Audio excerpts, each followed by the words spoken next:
Assalamu alaikum wa rahmatullahi wa barakatuhu. إن الحمد لله تعالى نحمده ونستعينه ونستغفره ونعوذ بالله من شرور أنفسنا ومن سيئات أعمالنا من يهد الله فلا مضل له ومن يضلله فلا هادي له وأشهد أن لا إله إلا الله وحده لا شريك له وأن محمد عبده ورسوله صلى الله عليه وسلم. يا أيها الناس اتقوا ربكم الذي خلقكم من نفس واحدة وخلق منها زوجها فبث منهما رجالا كثيرا ونساء واتقوا الله الذي تسألون به والأرحام إن الله كان عليكم رقيبا. La ilaha illallah Muhammad Rasulullah sallallahu alaihi wasallam. Assalamu alaikum warahmatullahi wabarakatuh. Ya akhwan wa akhwat fi din al-Islam. Ana bikhair alhamdulillah ala hada al-yawm. MashaAllah ta'ala. This deen is so beautiful, it's so exquisite and perfect, right? And I encourage everybody who is non-Muslim to study up on the religion and to not judge the religion based on the followers, but judge the religion based on what it calls to in the teachings, the belief in the oneness of Allah subhanahu wa ta'ala with no partners, sons or daughters,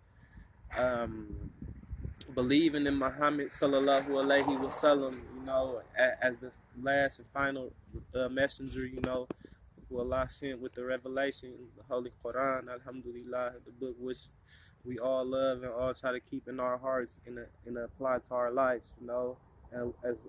as well as the Sunnah of the Prophet Muhammad sallallahu alaihi wasallam.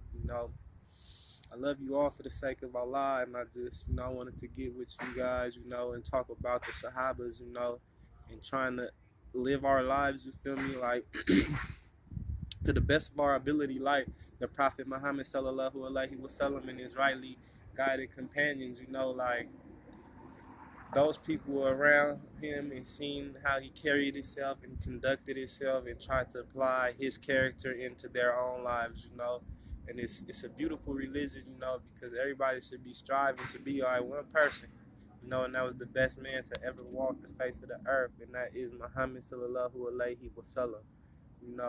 I really love Allah, and I'm thankful that He sent such a good messenger and such an exquisite messenger, delivering the truth, and calling to good and shunning away evil and trying to get people away from falsehood and idol worship, In these days and times and ages, people are worshiping different things, like cars, clothes, money, chasing females, and doing things of that nature.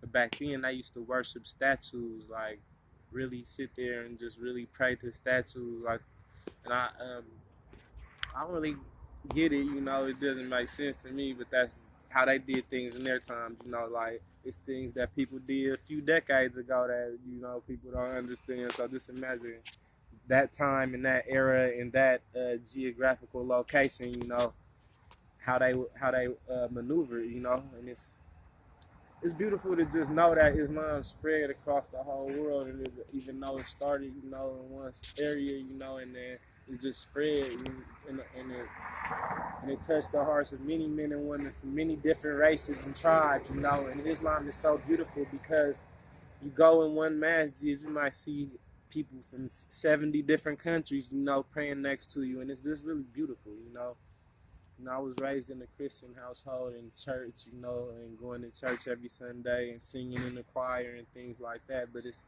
never the same feeling, as worshiping Allah in the correct manner and understanding His religion and understanding all of the other religions through the eyes of Islam and through the knowledge of Islam, because it opened up my eyes, like, and it's beautiful to know that Allah accepted me and allowed me to be a Muslim. And I just continue to pray that all people know and understand Islam, and I mean, and and that the Muslims that do know Islam, they try to teach it to others and don't just keep it for themselves, and that they try to apply it to their lives.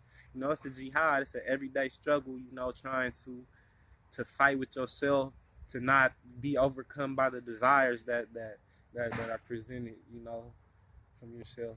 You know, so it's hard, but at the same time, it's worth it, because when you stand in front of Allah, if you make the right decisions, you'll have less to account for. So I just pray that Allah makes us of those who have an easy reckoning, and that are entering into the Jannah and are spared from the hellfire. I mean, and I pray Allah strengthens all of our marriages and strengthens our future generations to come, and increases us and the future generations to come in knowledge of the Deen and knowledge of the life and the purpose of life, and I pray that Allah takes the love of dunya out of all of our hearts, because that's a very, very bad disease and sickness that can lead you to doing more and more and more wrong, you know, and chasing after the wrong things. So put your bet in with the akhir, and Allah will have a good reward for you, inshallah.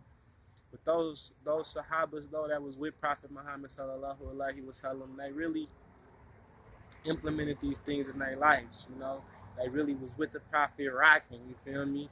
They fought and died with the Prophet. You know, the Prophet Muhammad sallallahu alaihi wasallam is the best of mankind, and they witnessed it firsthand. You know, and it's beautiful. You know, and may Allah allow the Ummah to come together and to be united. You know, with no differences, all in the correct aqidah and understanding of the true Islam. You know, I love all of my brothers and sisters for the sake of Allah, and I hope you all love me as well. You know, and I hope Allah loves me. You know, and Allah makes it easy for me on the day of Yawm al-Qiyamah. That I pray that Allah keeps our intentions pure, and to make us all be steadfast in this religion, and keep it lit for Allah subhanahu wa ta'ala, because we only had this one chance, you know, and it's sad to know that some people are going to lose out on a great reward just because they didn't believe in something that's so certain, you know.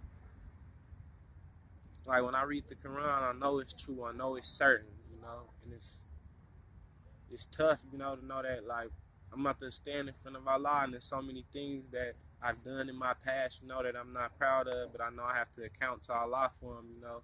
So it's beautiful to know that He's the most merciful, also the most forgiving, the acceptor of repentance, you know, Ar-Rahman, Al-Ghafur, At-Tawwab, you know. I mean, may Allah just increase us all, you know, in this life and the next, and make it easy for us to worship Him and to follow His laws and commands, and to implement them in our everyday lives, you know. Assalamu alaikum wa rahmatullahi wa barakatuh. I'm going to get with y'all soon, inshallah. Barakallahu feek.